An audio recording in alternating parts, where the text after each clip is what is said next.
Dis After Dark Podcast is sponsored by Unofficial.com, the home of Halloween Horror Nights news and rumors all year round.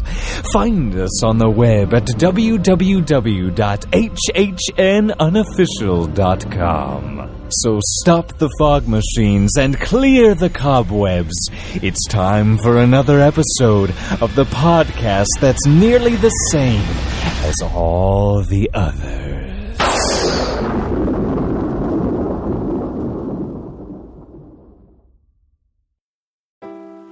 Wendy Presser at Magical Journeys Travel is proud to be a sponsor of the After Dark Podcast Network. Whether you've been to Disney 1 or 100 times, there's still lots of planning involved. Let Wendy be the one at midnight when your window opens to get that VR guest reservation or that covered with Anna and Elsa fastpass for your own princess. Mention that you heard this ad on one of our podcasts and get $25 off your deposit with any trip package. Be sure to ask about her generous onboard credits for Disney Cruise Lines as well. Find her on Twitter at WP Magic Journeys or WPMagicJourneys.com.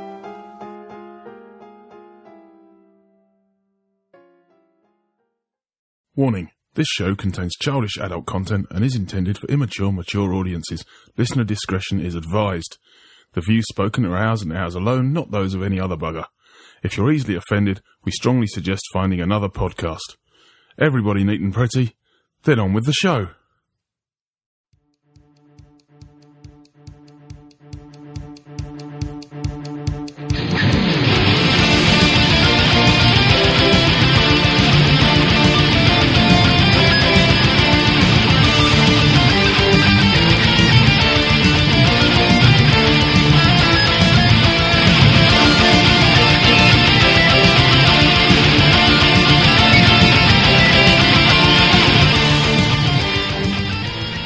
Hello and welcome to another edition of Dis After Dark. I am Nick, and this week I am joined by the lovely Amanda.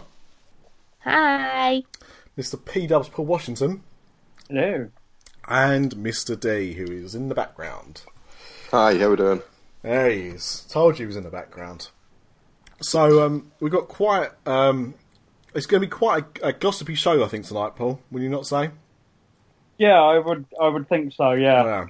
We've been having a bit of a team talk, and we think that's what's going to happen. So, with that in mind, let's start the show to do each and every week. And Amanda, what are you drinking? I'm sticking with my no drinking beer thing, and I'm drinking lemony water. Lemony water. Lemony. I can't get my head around it. What, lemony water? Well, just fruit infused water, right? Because I had one of those bottles. Bought one of those bottles that's got the infuser bit in the middle. Mhm. And like you whack some fruit in it. So I like orange, right? So I whack some oranges in there, and you leave it for a couple of hours, and the water has like the faintest taste of orange. You know what? I think it really depends on the fruit, because if you put lemon in it, it's really lemony. But I'm really loving cucumber water. Oh my god, it's my favourite thing right now. I tell you what, if you ever want to go on a juice diet, I don't really think you need to, but let's just say you suddenly decided to turn into a vegetarian and ate 16 buckets in a row of KFC. The juice diet, you like cucumbers nearly in every drink that you have. Well, usually every year I do a juice detox for like a week. Yep. So, because I love fruit and I love vegetables. Obviously I have to because I don't eat meat. Yes. But I love juicing. Yeah, I don't know, like juicing. It's just the whole prep thing and clean up afterwards and yeah, cleaning the juicer is like hell. Do you have a fast juicer or a slow juicer? Is there a difference? Yeah. Like mine is just like a big thing, and you just throw the whole thing in, and it just does it. Does it do it really quickly? Well, I don't know. I've never measured it against another juicer. No, what I mean is, like, if you started to put your cucumber in, like, it would turn into liquid almost instantly. Yeah, pretty much. Yeah. Okay. Yeah. No, it's alright. because I got really into juicing a few years ago. So I've got a fast juicer, which is like what you've got, and I've got a slow juicer, and you get more nutrients from a slow juicer because of the way it acts. It almost grinds it rather than slices and dices, but it's also more fibrous that way, and you retain a lot more of the nutrients and the pulp and stuff. So although it's better for you in some ways, it's also a hell of a lot stronger in taste. So it's pros and cons. But anyway, enough about juicing. Mr. D, am I on the right podcast? I know. We've gone way off topic. No, this is Juicing with Amanda. Actually, Amanda, you're gonna love my drink. Okay, I've got excited. a Pimm's cider cup, strawberry and cucumber flavoured cider. Yes, Cuke team. Yes. There we go. Cheers. Well, interestingly, he says eating a Snickers ice cream because he's in a rush. I'm also drinking Pimm's, but mine's not in a bottle, and it's with lemonade, and I've got no fruit in it at all because that was just too much faff for a glass. But actually, I say it's Pimm's. It's actually a competitor's Pimm's from a German brothers supermarket. That sounds like Adel, because it was on offer, and I'll tell you what, it's really nice. I really couldn't taste the difference between that and Pimm's, if I'm honest. But I did that in honour of the summer heat wave that we've been having, and just as I was getting ready for the podcast, it absolutely shuts down. Yeah, what better way to have Pimm's? And P-Dubs, what are you on? Yeah, I'm sticking with the summer theme, but I've got some summer fruits juice. Ah. Now, that's out of the way. That's how we start the show. This weekend, coming up, when we're recording this show, it's D23. Excellent. Good. I'm glad people agree with me. That's great. Everyone was so enthusiastic about it. I know. It's like Christmas Day for Disney fans, and it only happens. It's not even like Christmas Day because it only happens once every 2 years. You know what? I feel like it's because people have been talking about it so much on the internet the last few days. I feel like it's already happened. Well, according to some people, it practically has, and we'll be addressing some of that in a minute. Now, unfortunately, none of us are going to be there. No. At least not this time. Yes. Because I believe that is an ambition of yours. That is possible that in 2 years I will be there. Not this time, sadly, but the next one, fingers crossed. Will that depend on where it is? Or are you determined to go no matter what park it's at? If it's in Asia, I won't be going. But if it's in the States, I will be. Hopefully. Why so racist? Not at all. I just don't fancy a 20-hour flight. You're so boring. Yeah. That's one of the other than the cost. That's one of the only reasons that kind of puts me off going over to those parks. But that said, and I suppose we'll kick off with the first kind of rumour that's going around. According to some very reliable sources, that have apparently confirmed it. Yeah. Apple was going quite mad at the moment. I'm not sure why. Stop pinging. This is not a good podcast. I mean, this is a good podcast. That's not good. Yes, according to some sources already, this news is almost confirmed. Pretty much, which isn't true. So I don't know why they're saying it, but I mean, the rumor that I'm most excited about is, of course, the fact that it says some reliable sources, doesn't it? It says some reliable sources, so we have to say that, and we also have to caveat that anything that we talk about tonight isn't officially confirmed at the time of us recording. By next week, by the weekend, this podcast will be relevant, and every rumour we say on it will actually be gospel. Yeah. Obviously, hashtag Game of Thrones Third Universal.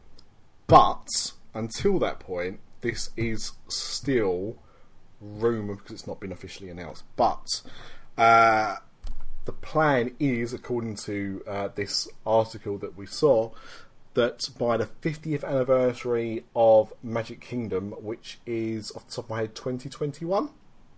Yeah. Yep, cool. Get my maths right. The Tomorrowland Speedway in Tomorrowland, surprisingly enough, is looking to be replaced by the Shanghai Tron coaster.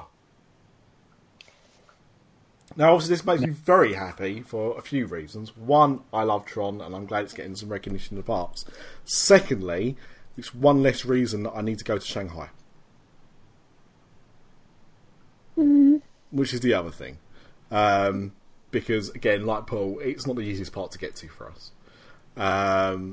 So that's it. Now, the sources are all over the place today saying it's a done deal and everything like that. But, as we said, it's still not officially been announced, so we can't get too excited about the whole thing. But does anybody have any thoughts on that? Has anyone, other than obviously myself and I think Paul, who are too excited to kind of wait to ever get on it, has anyone actually seen the ride in action or seen any of the on-ride footage or anything like that? I haven't seen any, POVs of the ride, but I've seen the ride photo. Okay. And I saw kind of just images of what the ride was maybe going to be like just before it opened, but I've never really took that much of an interest in it, I'm not going to lie. Okay. That's fair enough. I don't think it's a crime. I mean, it is kind of, but I'll let you off. Well, when you were talking about this ages ago, absolutely ages ago, when you were talking about how did you say that you wanted the Speedway to go in the Tron ride to go in there, or that's what you thought was going to happen? Both really, I suppose. Well, when you were talking about the Tron ride then, and I felt like it sounded really, really good from what you said about it, though. Yeah. I mean, I don't think you have to... Well, no, you definitely don't have to be a fan of Tron to get excited for the ride, because it just looks like a decent coaster. I think if you are a Tron fan, you'll get more out of it, which is probably the same you could say about nearly any kind of IP-based attraction. You know, your level of enjoyment will be determined by how you feel about what the franchise is that is being involved. That's why you've got people that still hate the Guardians of the Galaxy overlay to Tower of Terror because they don't like Guardians of the Galaxy, and I get that. But I mean, Tron is a completely different ride, as you can imagine, to the Tomorrowland Speedway, and it's essentially a bike roller coaster.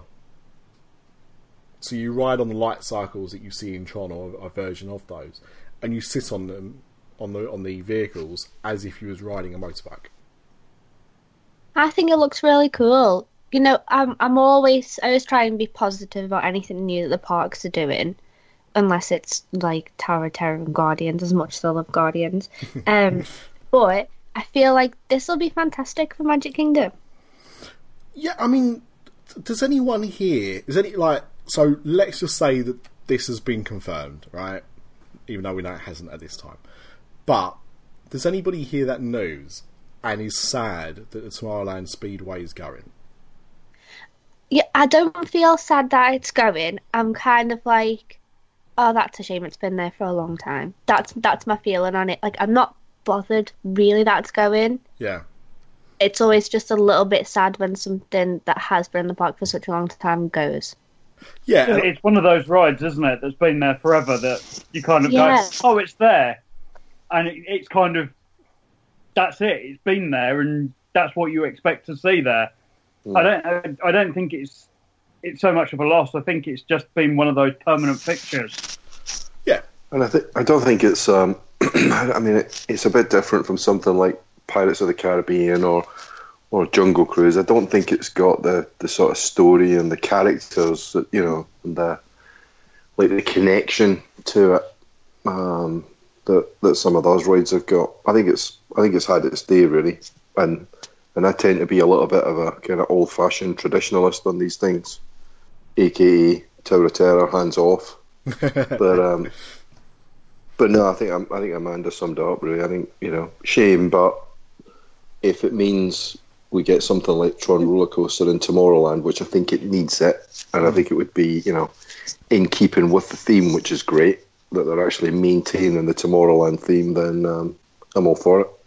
I mean, let's be honest. I mean, I was I almost caveated when I asked that question, except for nostalgia purposes, and I think everyone's kind of said that, that there's a certain bit of nostalgia to it, but that's about it.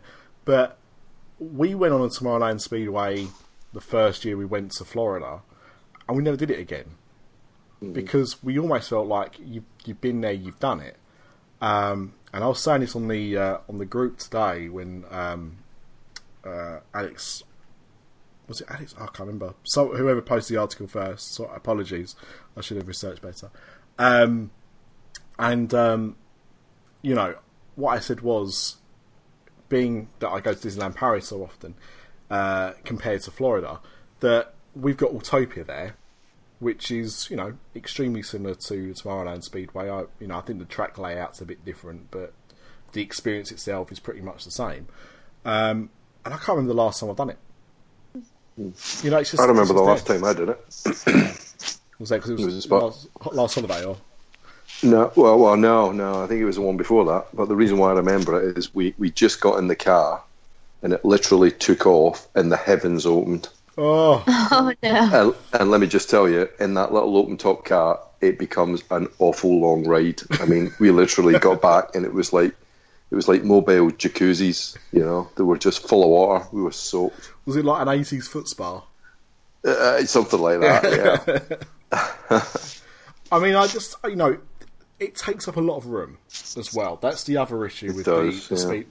Because what is in Disneyland? What's it called in Disneyland? Oh, I can't remember now. I think, isn't that called it's not called the Speedway, is it? It's called something else, I'm sure.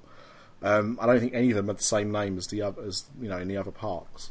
But it just takes up a lot of room. I don't think it's very Tomorrowland, if I'm honest. I mean, at least with the Disneyland Paris version, where it's that kind of steampunk, lots of neon, both the ride building where you queue up and the track, especially at night, kind of comes alive and it's full of neon and it sits in with the rest of the park. But to me, I never felt that the Tomorrowland Speedway did really fit in, to the point where I was actually convinced it was in Fantasyland. Yeah. It just didn't feel like it was very Tomorrowland. Mm-hmm.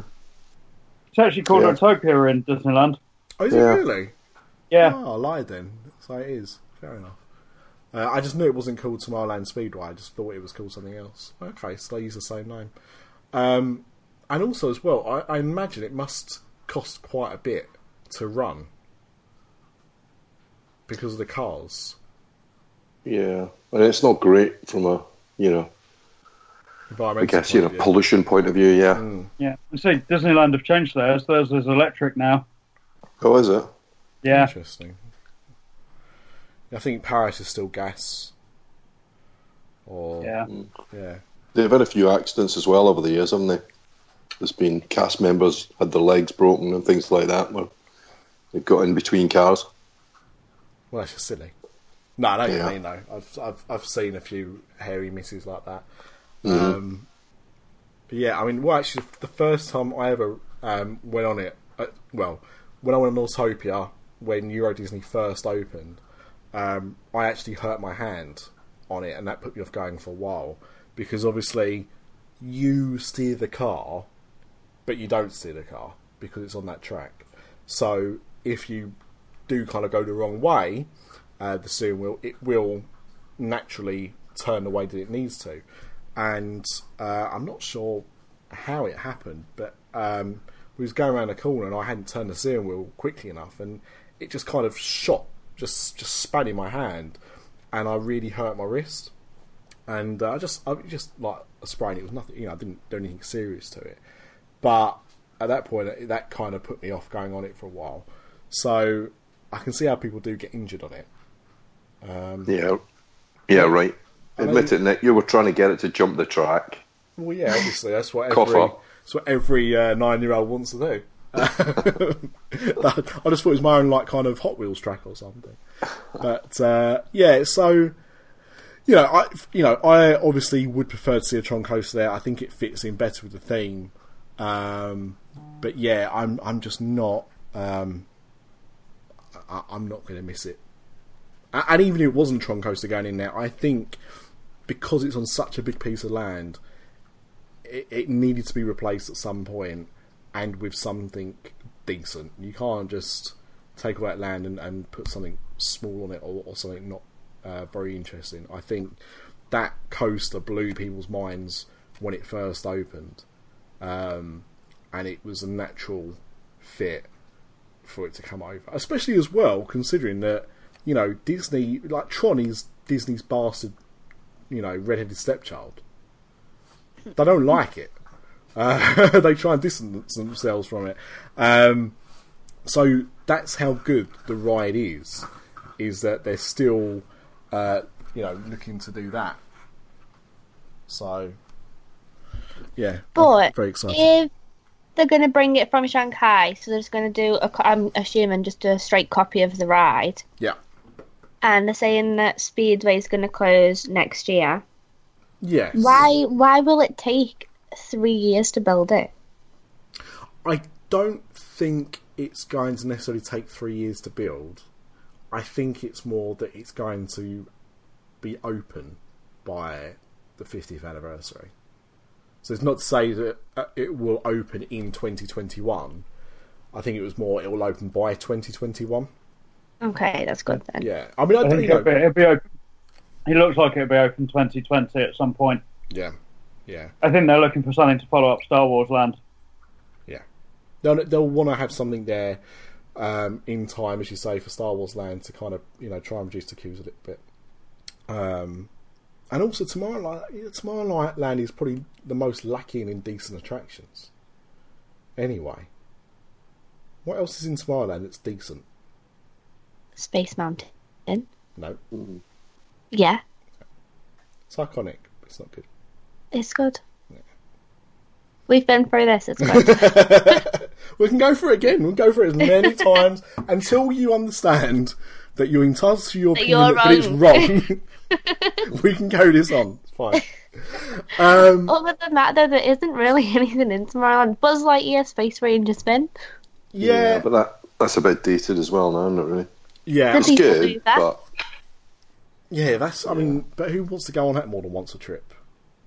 I love the Pure Mover. But you know what? I never ever go on, and I went on it last year for the first time in a long time, and I was like, "What the hell am I doing?" Astro Orbiter. It's an absolute death trap. Yeah, I don't think I've ever been on it. Oh my god! I've been on Orbitron, which is a Disneyland Paris version, which, yeah, I felt the same way about that as you did about Astro, but yeah, I'm not really a fan. I mean, I quite like Monsters Inc. Laugh Floor, but again, what's that doing in Tomorrowland? Yeah, it's so out of place. So out of place. I mean, you know what? I think I've only ever done Monsters Inc. Laugh Floor one time.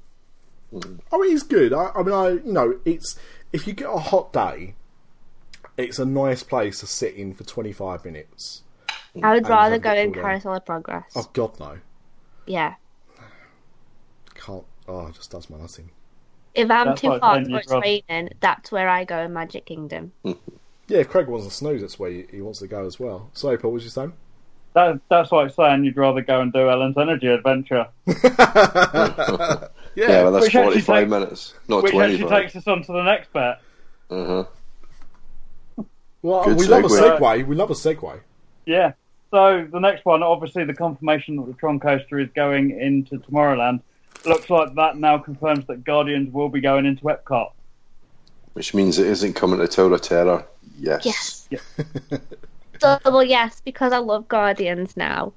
Yes, well, you've seen the second one, haven't you? Yeah, I loved it. It was beautiful. Isn't that opening sequence just the best? Right, I love Baby Groot so much. Like, I feel like I want Baby Groot everything. Yes. If I see anything that's got Baby Groot on, I'm buying it. Yeah. Yeah. I love it. Yeah. I mean, the thing is, they put themselves in a hole, really, because they obviously couldn't keep him as Baby Groot forever. But, I mean, the merchandise for that second film is, like, everything is based around Baby Groot. They knew they had a cash cow with that. And are literally milking it for everything they can until you can't it's anymore. working, because honestly, I will buy everything. Yeah, yeah. I mean, I even looked online at one, like a replica type of one from the film. It was like £400. I was like, I need it. It's life size though. Yeah, I've seen that it's one. Fantastic. It's life I love size. it. My daughter's obsessed with Baby Groot. There is no way I'm letting my 4-year-old watch either of the Guardians of the Galaxy films. But she's seen the opening to the second one, and she's obviously seen him dancing in the first one. Stuff like that's fine, and she thinks he's amazing. She's got a Baby Groot t-shirt, Baby Groot and Rocket t-shirt. She loves it. But anyway, we're slightly deviating because, as Paul said, it does look like it will be going into EPCOT. Now, we did talk last week about Coco potentially going into the Mexican pavilion. But what's to say, Paul, that it's not going to be Guardians of the Galaxy instead? Yeah. I can just fit him right in Mexico. Look, when Disney finds an IP they think is going to make them money, they'll just stick it where they can. Look at Monsters Inc. Laugh Floor. What, are they trying to stick like a sombrero on Groot? Why not? El Groot. But, I mean, obviously, the rumour that we've been talking about on this show for quite a while now is actually about, as you segued into there, Paul, very eloquently, I may add, Ellen's LNG adventure. Yeah. And our good old friend, Mr. Jim Hill, claims that it'll be like a twin brother or sister to Tower of Terror. Oh, what? Hang on. So, is he kind of suggesting that they're going to replicate the Disneyland version of Mission Breakout? Yes. Because you know what? That's not the stupidest idea I've heard. No, it isn't. I don't like that. I don't like it, but if you think about it, and this is why, when everyone was crying into their tea or whatever they were drinking at the time about the original Tower of Terror makeover to Guardians at California, that's why I wasn't that bothered, because to be honest, I know they technically are, but to me, Tower of Terror in Disney World is not the same as Tower of Terror anywhere else, because the actual ride itself is it's not completely different, but it is different. Mm-hmm. And I know it's only one major bit, but it's such a big part to me that the others just have always lacked. And you would think it must cost quite a bit to build a Tower of Terror. So that's the only thing that I think's a little bit out of whack with that rumour, is that you'd have thought they're trying to have made something cheaper. But then again, I don't know. Maybe for the cost of building a Tower of Terror is what it would cost them to put in a massive indoor coaster. I don't know. Yeah, I mean, I would have thought it just doesn't feel like Disney. They're the sort of heritage around innovation. To take Ellen out and just cut and paste a modification to what was Tower of Terror in Disneyland, that doesn't feel like what Disney would do to me. Plus, I feel like, as much as I kind of like the fact that, if they have a Tron coaster in Magic Kingdom, that means that we don't have to go to Shanghai to go and ride it. I feel like the parks need to have different rides to make people go and visit them. Like, I would go to Disneyland to ride things that I can't ride in Florida. But then if we're just going to keep having the same rides, there's no incentive for me to go over there. I know what you're saying, Amanda, but when was the last time you went to California? Yeah, I haven't, but I would like to, so I can go and experience things that I haven't. But you've been going to Florida for 25 years? Yeah. So, in all of your 25 years of going to Disney or theme parks on that side of the coast, of the country, you've never taken a plunge and gone over to California? Knowing that you've got, and like, don't get me wrong, not having a go, like that, but you've known all that time that you've got attractions there like the Indiana Jones adventure, Roger Rabbit, California Scream, nearly all of the California Adventure Park, with a couple of exceptions, and of course Cars Land as well. Which, alright, that situation changes. But you've got things like that, and knowing that there are all these different things to do, as well as the world's smallest Disney castle, or as my friends refer to it, the Disney bungalow, you've never gone. But I feel like I would like to. Whereas, if we just had everything the same, I wouldn't be bothered about it. Like, I really, really do want to go to California. But honestly, the reason that I haven't been, well, up until recently, I don't think I could have afforded to go to Florida and California in 1 year, and I can't miss out on Halloween Horror Nights, so California gets pushed aside. But now I feel like I can, but I don't honestly know where to start with it. Well, I think, it's a shame Mr. Ripley's on holiday at the moment, because he would have told you that over in California, they have a Universal Studios park, and on top of that, they have Halloween Horror Nights. No, that's not the same. I have to go to Florida Halloween Horror Nights. But sounds like a good show topic. I feel like I missed out. But yeah, I do want to actually have a whole episode talking with Chris and with Paul as well, because I know Paul's been over to Hollywood. Mm-hmm. And so I do want to have an episode talking about that, because it is something that I may be considering doing next year in the summer. Yeah, because if you're a Disney fan, you probably wouldn't go to California just to go to Disney. Yeah. So I think you need, because it isn't big enough. It's much smaller than Florida. So you need to know, if you're a Disney fan or a theme park fan, why should you bother? And there's lots of good reasons. Yeah. So good show topic. Well, that's a future episode. Yeah.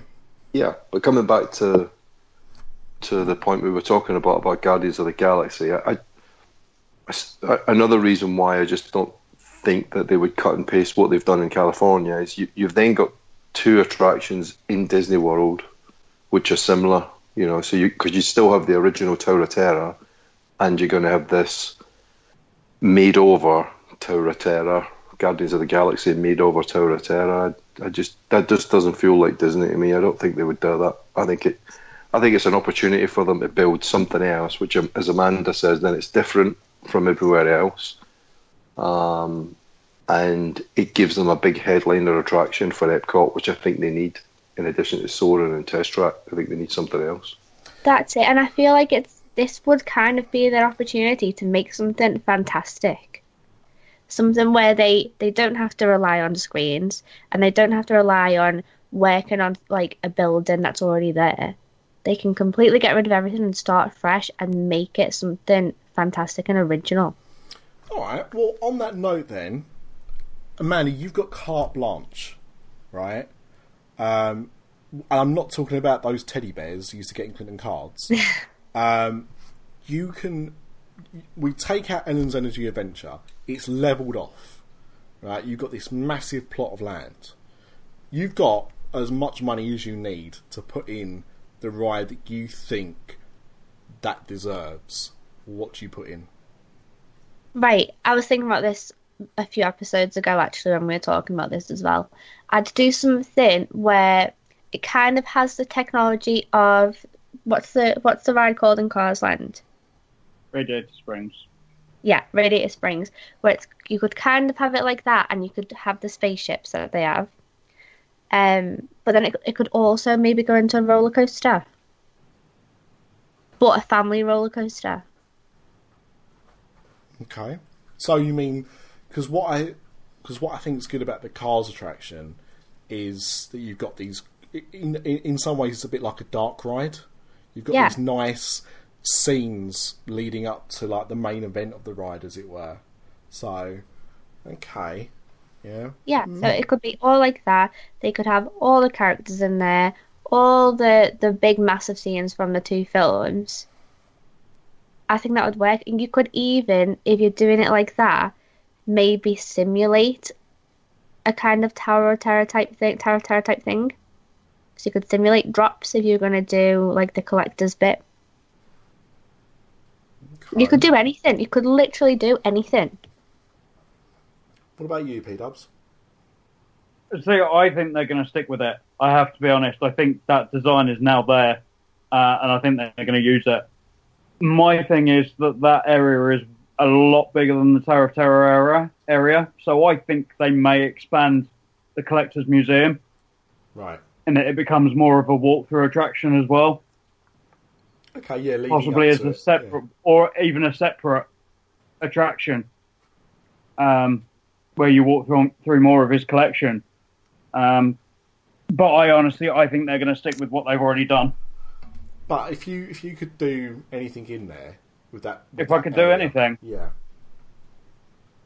it's difficult. If they're going to stick with Marvel, you've got to work out which characters they can use. Because I think Doctor Strange would kind of fit in EPCOT, but I don't think they'll probably try and use him in that kind of situation. So yeah, I definitely think they want to get Marvel into those parks where they can, and I think it will definitely be something Guardians related. I have no doubt.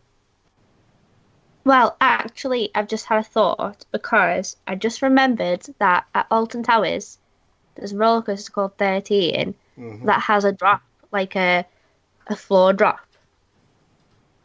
What? So they wouldn't have to simulate a drop if they wanted to do a collector's bit and a roller coaster. They could actually drop the roller coaster. Well, yeah, because that's what someone said to me. That's what they've got at Escape to Gringotts. But I've been told no. No. No, it's not a drop as such. Yeah, it's more like a roller coaster than a drop. It's more like Oblivion at Alton Towers. Right. Kind of. Oh, okay. It just kind of tips you over the edge. Got you. Mr. D, have you ever seen the Guardians films? Damn, I knew you were going to shame me there. No, not because I don't want to. Not because I don't want to, but I just haven't, and I haven't got them on DVD yet. So, but having said that, I've still got an idea. Well, I think the first one's on Netflix now. Right. Okay. Well, that's all right. I can watch that. Yeah. But I have got an idea. So it was interesting. We mentioned Escape from Gringotts. My idea was more about the Forbidden Journey. I think that sort of Kugan, robotic arm technology would make quite an exciting ride. So take it on from Forbidden Journey, which is quite a few years old now. But that sort of ride, that sort of experience, I think would be different. It would be. There's nothing like it, I don't think, in any Disney park. Yeah. And I think when you combine that with other effects, as they've done in Universal, I think it could offer quite a thrilling ride, but one that is potentially family friendly as well. So something around that sort of technology, I'd like to see a ride like that in a Disney park, and I think Guardians could probably fit that from what I've seen of the films. I think so. If I remember rightly, and Peter, you might be able to confirm this, because I can't remember if you'd said it or someone else, but I'm pretty sure that technology is licensed to Universal. Like they've given it or something, so it couldn't be used. I believe they had first dibs on it. How long that contract is, I don't know. It's going to be 10 years. No. Yeah. 2010, I think. Potter that opens. sounds about right for the first one. Yeah. Yeah. So it's going to be come up to 10 years. You would have thought that it wouldn't be the longest contract in the world, but who knows? Yeah. But, yeah, I'm with you. I mean, if I could choose any ride technology, which is kind of what I asked anyway, then, yeah, I think you could make a hell of a ride using that. I know the rumour has also been about Ratatouille coming over from DLP, but to be honest, I think they could probably get away with doing a really decent ride based on the Spider-Man technology. Not worry about this tracklist stuff that they've got at Ratatouille. I think it's quite gimmicky. I don't think it adds that much to it. But, you know, if you... like Spider-Man now is still a fantastic ride. It still holds up tremendously, in my opinion. So, yeah, it does. And they've never had a ride like that at Disney Park. Not in America, anyway. So I think they could really get away with doing a good ride like that. That, you know, had some screens, had some practical effects as well. I think that could be really good. So either that, or kind of going on what Amanda was talking about, where you've got kind of scenes leading up to the ride, and then I'd like, but rather than Amanda's kind of more family orientated version, I'd like that to turn into a rock and roller coaster style attraction, possibly with an outside bit as well. So, like, I would very much like a major thrill ride, but I just don't think that's going to happen. Well, I mean, you know, the other rumour we were talking about in the last show was the fact that Monsters Inc. might be taking over the rock and roller coaster. Oh, I'd be so angry. So, you know, and I don't think that fits, because that to me is a kids franchise. At least Guardians is aimed at kind of tweens and up, so that feels more like a roller coaster to me. But yeah, I mean, it's what I've always thought. Guardians would be a good makeover for the rock and roller coaster because of the music. Yeah. But yeah, I mean, I'd be happy with that. Look, at the end of the day, is anyone here going to lament the loss of Ellen's boring adventure? Ellen's energy adventure. A little bit, but not a lot. But a little bit. I feel like same as before. Like, you're just sad because something is going. Yeah, and I think it was actually in its day. It was quite a clever. There was some quite clever pieces, especially the pre-show. I think the pre-show is really good. You know, but I think it's had its day definitely. All the animatronics are pretty plasticky. Fair enough. So, there were two of the rumours. P-Dubs, was there any more that you wanted to discuss? The other one that seems to be getting traction as well is the Zootropolis expansion at Animal Kingdom. Really? Yeah. That's been popping up regularly over the last couple of days as well, that seems like that's possibly going to be confirmed this weekend as well. Well, I must really have some belief in that franchise. So, what have they actually said so far? Well, the rumour is that it's going to be going where Rafiki's Planet Watchers, which, for the storyline, actually makes sense that you get on the train and end up in Zootropolis. So it kind of makes sense. It kind of works. So, yeah, I mean, that's a area of the park that a lot of people don't even know is there or don't even go to. Yeah. So it's definitely underutilized asset space. And Zootropolis was quite clearly a sleeper hit. It really did pick up some traction in the end, and did really well for what it was. So this is the one that I'm actually most looking forward to, I have to be honest. Is that because you're a big fan of the film? Or I really enjoyed the film, I have to be honest, and I thought the characters were great as well. And have really become popular in the parks. Obviously, we've now seen Nick and Judy make regular appearances at Disneyland Paris now, after the 25th anniversary. Well, they have started a new parade, haven't they? Well, it's a pre-parade, isn't it? It's, yeah. And is it every Tuesday it's happening? Yes, it's Special Guest Star Tuesday or something, they're calling it.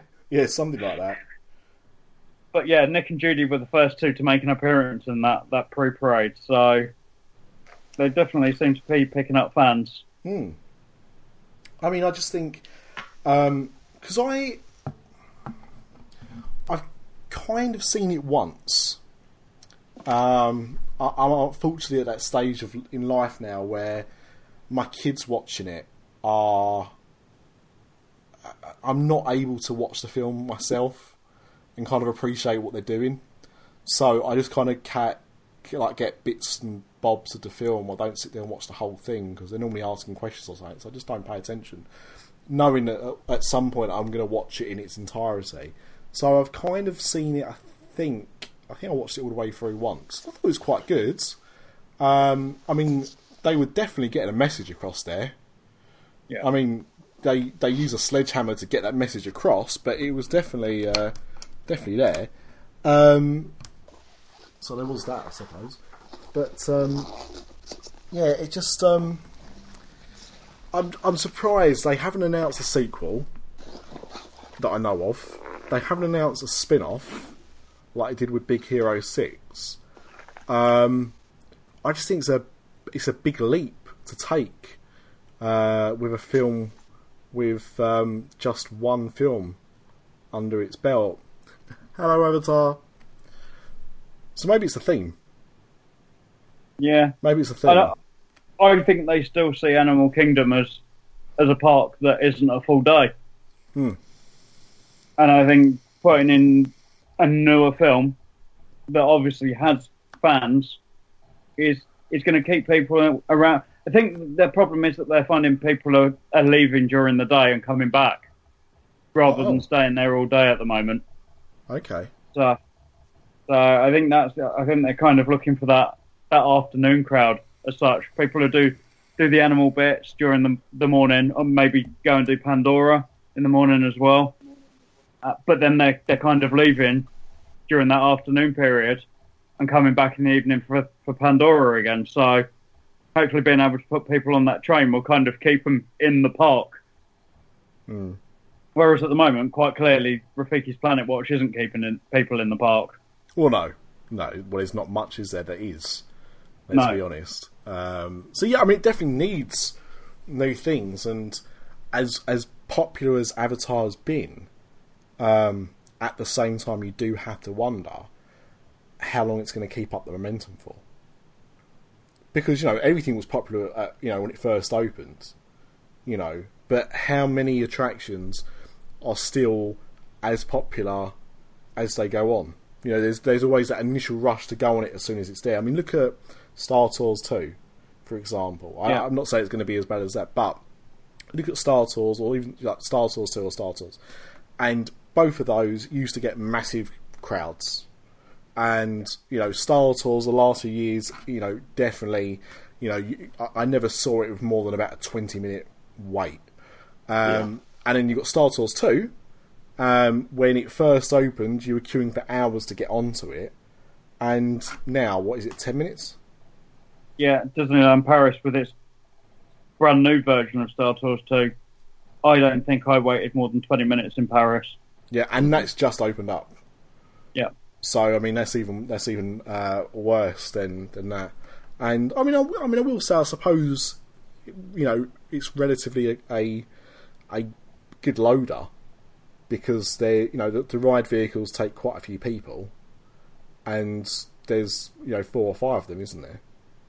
I think so. Yeah, it's quite a few. I suppose it can be seen as that's one of the reasons why it may not have like these massive queues, but Animal Kingdom doesn't really have many attractions that keeps people interested. You've got Expedition Everest, which is probably its most popular ride. I think Dinosaur's still seen as quite popular. Yeah, it's pretty popular. But and Cali River Rapids, but and the Safari's popular at certain times of the day, but yes, for the bulk of the day, it's not. Yeah, I think people are kind of wise to when it's a good time to go on that, when's your best chance of seeing animals. So it's not busy the whole time. Yeah. So yeah, I mean, definitely needs something there. I mean, Zootopia obviously fits. It's perfect in that regard. At least it's something going in there about animals in a park, which is supposed to be about animals. I'm just worried about its long-term effects. Unless they're going to make a sequel, unless they're going to make a spin-off cartoon series of it, I do wonder how long people are going to care for. This is not like Frozen, where, you know, that attraction opened, 2 years after the film came out? Yeah. Was it? I mean, it was quite a quick turnaround, wasn't it? Mm-hmm. With that opening. You know, by the time they start... By the time they get into a position to open up anything to do with Zootopia, or Zootropolis, or whatever it's called, wherever you are, we'll probably be looking at 3 or 4 years after that film's come out. With a film which, frankly, has not kept... I mean, it's popular, but it's no Moana.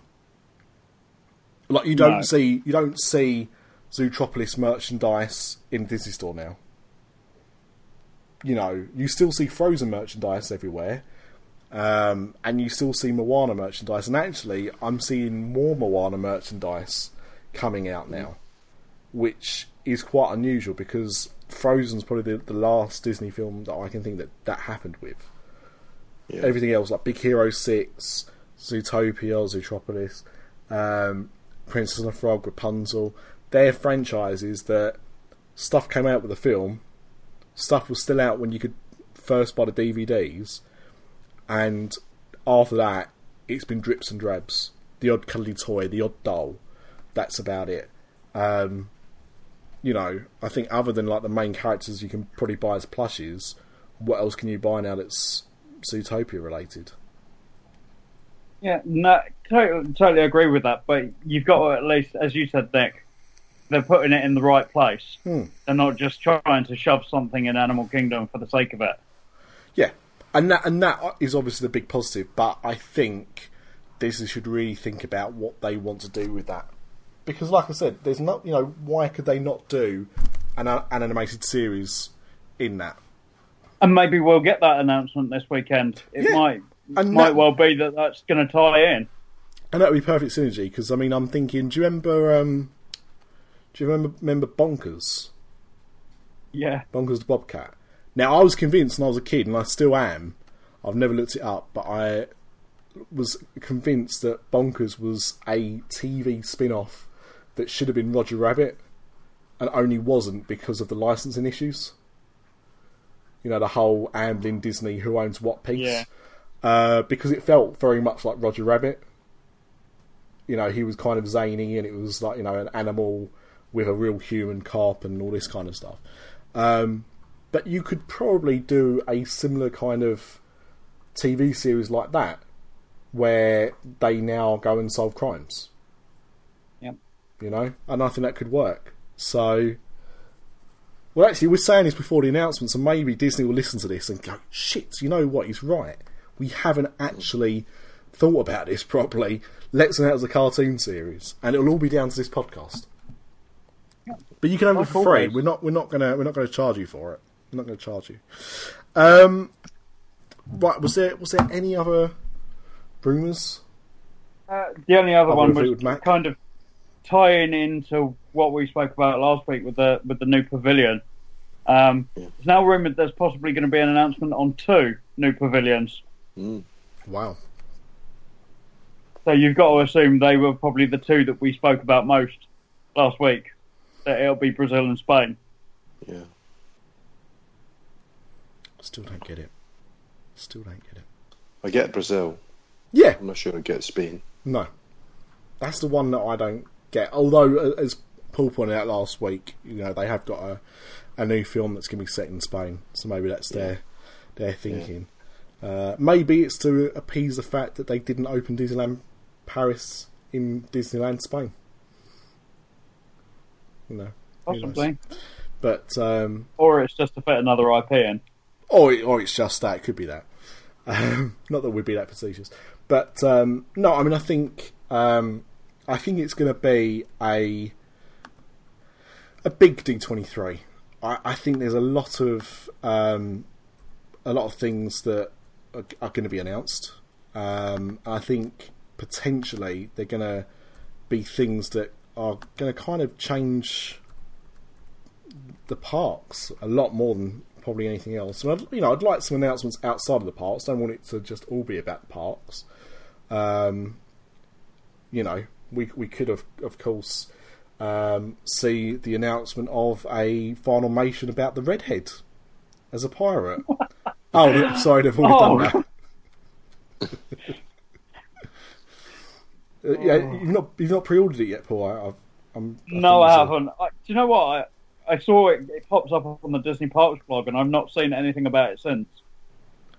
Oh, it's definitely there. But, yeah, no, it is definitely there, but no, I won't be buying it. Even though it just looks like the redhead as we know her with a pirate's hat on. Well, that's it. And again, I mean, that could be the last thing that they announce. Yeah. Couldn't it? That, the reasoning behind the change.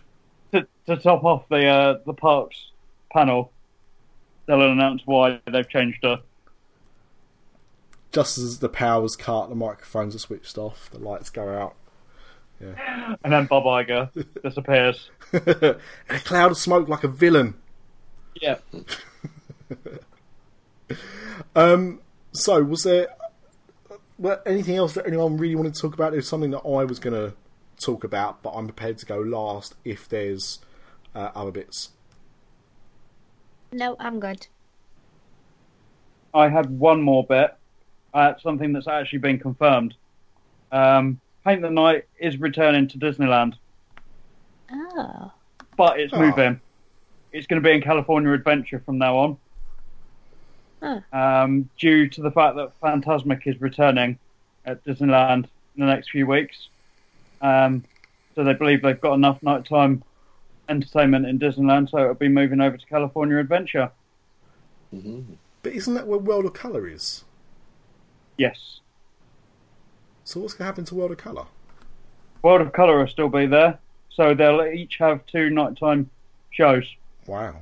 So Disneyland has got the fireworks and Fantasmic.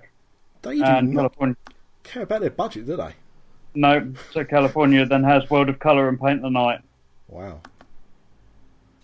I saw a rumour about Main Street Electrical Parade coming back to the Magic Kingdom. Did you? Yes, I did. I saw it as well. Ooh. When was the last time it was there? I always get confused between what was Spectral Magic and what was... No, Main Street Electrical was the one that moved last year. Yeah. To replace Paint the Night. Yeah. Yeah, of course it did. So, yeah, that is strange. It'd be nice to see Walt Disney World getting its own new nighttime parade. Because they used to alternate between Main Street Electrical Parade and Spectral Magic, didn't they? Mm. It'd be good to have that again, where you got 2 shows and alternate them about. Well, you won't get Spectral Magic again. Nah, isn't that what's in Paris? Was that what I sent it? Yeah, I think so. I know they had it in Tokyo for a while, and then I think Paris got it last and just left it there to rust away. Left it in the rain. Yeah. Fair enough. Okay, well, the only thing I wanted to end with really was myself and P-Dubs and my friend for about 1 minute and 30 seconds did a show the other night talking about Spider-Man Homecoming, which actually, to be honest, didn't last much less than the film. Well, when I looked at the time, I was surprised we talked that long about it. It was spectacular. It was spectacular indeed. So we now have its box office figures. They were expecting it to take around... They were very conservative. They were expecting to take around about 80 million in its opening weekend, which I thought was a bit low. But it opened to 117. They actually, on Friday, thought it might open to 120, so it just fell a little bit short. But it exceeded the expectations that they put. Now, I'm not sure. I mean, 80 million for a massive superhero film nowadays sounds like quite a low number to aim for. Yeah. Do you reckon that was done purposely to make it seem like a bigger success? I think that was Sony's choice. Right. Due to the issues they've had in recent years. I think they wanted to kind of make this big fanfare when it actually opened a lot bigger than it did. Yeah. Than they thought it was going to. Yeah. Yeah, I think you're right. I think, to be honest, I think they were, if I'm being realistic, they probably expecting around about 100 million. So they'll still be happy with that. Now, what's interesting is, do you know how it ranks in terms of Spider-Man films? I believe that's the correct way of announcing Spider-Man films. But yeah, do you know where it ranks in the all-time list? Oh, is it? I did read it, and I can't remember whether it was second or third. It's actually second. Yeah, only behind Spider-Man 3. Yeah, which of all films. Yeah, but see, the thing is, you've got to remember that by Spider-Man 3, we'd had what we thought at least was a half-decent Spider-Man film and a really good Spider-Man film. So, everyone was eager to see 3 because they thought, well, the first 2 were alright. Yes, that opened at 151 million back in 2007. I'm not sure if that's adjusted for inflation, actually. I can't see that figure. No, it's not. Okay, so if it's adjusted for inflation, the new one would be number 4. Wow, okay, interesting. The original 3, the top 3. Okay. Yeah. I'm surprised, actually, like Spider-Man... The original the Amazing Spider-Man 2 took 91. So yeah, they've been slowly going down, which is probably why I did. And in fact, what I was surprised is that apparently the Amazing Spider-Man, which is the first Andrew Garfield one, only took 62 million in its opening weekend, which sounds really low. Yeah, compared to what you get. Yeah, compared to what you get now, I don't think any of the Marvel films have opened that low. No, since the MCU started. No, not at all. Well, even Iron Man opened up to 80. We'll say 98 actually. Yeah. I know it's inflation, so like 85 or so. Okay. And even Ant-Man and Doctor Strange took more. Yeah. But I think it's finally getting its kind of recognition, and a very drunk Craig. I think he's very drunk anyway. Went to see Spider-Man today. And said it was the greatest superhero movie ever. Fucks E.T. in the arse. Now, I just want to point out, Amanda, before just dropped the mic. I wonder what that thud was. That is the views of Craig. It really has. That was the views of Craig and no one else. I'm still not sure what E.T.'s involvement with Spider-Man actually is. No. Not sure what that was relevant. And I'd also like to say that after talking about it on Pop After Dark the other week, Craig went and watched Watchmen for the first time. And I'm pretty sure when he watched that, he said it was the greatest superhero. In fact, let me find the quote there. He thought that about Batman vs Superman as well. Exactly. There's definitely a pattern here. Where is it? It was a good quote.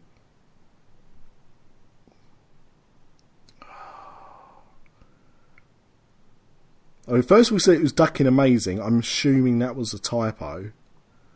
No, he meant ducking. And then he said, I'm halfway through the greatest film I've ever seen. Watchmen, 30 minutes left, stunning. Well, you know what? That was the last he said. So unless it completely fell off a cliff in the last half an hour, and I don't remember it doing so, Craig thought Watchmen was the greatest film of all time the other week. So this is what you've got to bear in mind with Craig's opinions, is when he sees something, it is the greatest thing he's ever seen until he watches the next thing. Yeah. So, but, it's good that he enjoyed it. I take it no one else has seen Spider-Man yet, other than us two. I'm going to see it on Tuesday. Excellent. Yeah, probably be this weekend for me. Meerkat? You going Meerkat? Or Yep. Meerkat Tuesdays? Very good. Yeah. Yep, not paying full price anymore. We, over the weekend, me and my wife, that's just for you, Lee, we rewatched the first 2 of the reboot Planet of the Apes films. Oh. In preparation for the new one. because it comes out on my birthday. Unfortunately, it now looks like we're not going to be able to go and see it on my birthday, like was the original plan. But I'm hoping to see that very soon, because I quite like those films. Yeah, they're good. Yeah. Surprised how much you can care about apes.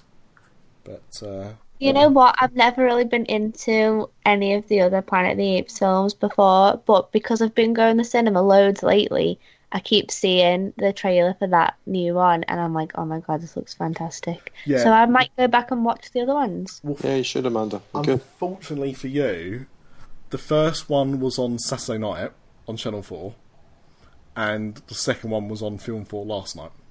You know what, though? I haven't got an aerial. I don't watch regular TV. And that, my friends, is what we refer to as a bombshell. No, I just don't watch TV. I just watch films. Fair enough. I definitely recommend them. Yeah, they are good. You need to, they do follow there is an overlaying storyline for them. So I would recommend you go and see the first two before you go and see this new one. But it'll be interesting to see how Spider-Man holds up, actually, because that Planet of the Apes. I mean, Spider-Man's got pretty good reviews, actually, but the Planet of the Apes film has got I think it's called War of the Planet of the Apes, has got like really good reviews, and I think it's the only film that's opening up in wide release next weekend. So that'd be really interesting. And for some reason as well, I'm not sure why, but my chain of cinemas is only showing War of the Planet of the Apes in 3D until Friday. So it opens up tomorrow. So I lied, it's not actually my birthday tomorrow. It opens up tomorrow, and then Tuesday, Wednesday, Thursday, it's only showing in 3D. And you can only see it in 3D and 4DX only. I don't know. But I was looking for... Oh, no, I quite wanted to see it in 3D, but I wasn't that fast. I'm just looking for times, and I couldn't see any. So I went to tweet Cineworld, and someone asked the same question. They said, 3D only until Friday. So, don't know. Very, very strange, but there you go. Right, we've gone off topic, which isn't unlike us at all. So, unless anyone's got anything else they wanted to talk about, I'll wrap up. The silence suggests no one's got anything left to talk about. So in that case, I will call this show to a close. So thank you for you all joining me. And I will see you, or we will see you, in about a week's time. After D23. After D23. And if you want to hear Craig's full review on Spider-Man, S.T.R.I.K.E will be recorded later on this week, so it'll be out soon. Yes, that's right. Yes. Yes, I'm going to look forward to that. I mean, so you'll be able to hear Craig's ranting and raving about the greatest superhero film ever. Until he watches The Amazing Spider-Man 2 or something. Or until he watches E.T. again. Greatest film ever. Can of Coke. It's chicken. Do you know if he's recording that drunk, by the way? S.T.R.I.K.E, probably. Knowing him. He's just posted a message. He did. I think it's about E.T. again. It was, yeah. He's got a fixation with E.T. He's got some beef with E.T. I hope E.T. never listens to this podcast. Well, thank you guys for joining. Thank you, dear listener, for listening. And we will see you after D23, where we'll either be talking about the ways that we predict everything correctly. Yeah. Hashtag Third-Gate Universal Game of Thrones. Or we'll have to find something else to talk about because we're too embarrassed. So, who knows what's going to happen? Find out next week. No one's saying bye. Oh, okay. Bye. I'm Mary Poppins, y'all. We hope you've enjoyed this podcast. If you would like to support Dis After Dark and the other After Dark Network podcasts, please visit our website at www.patreon.com/Dis After Dark. That's patreon.com/Dis After Dark. Thank you.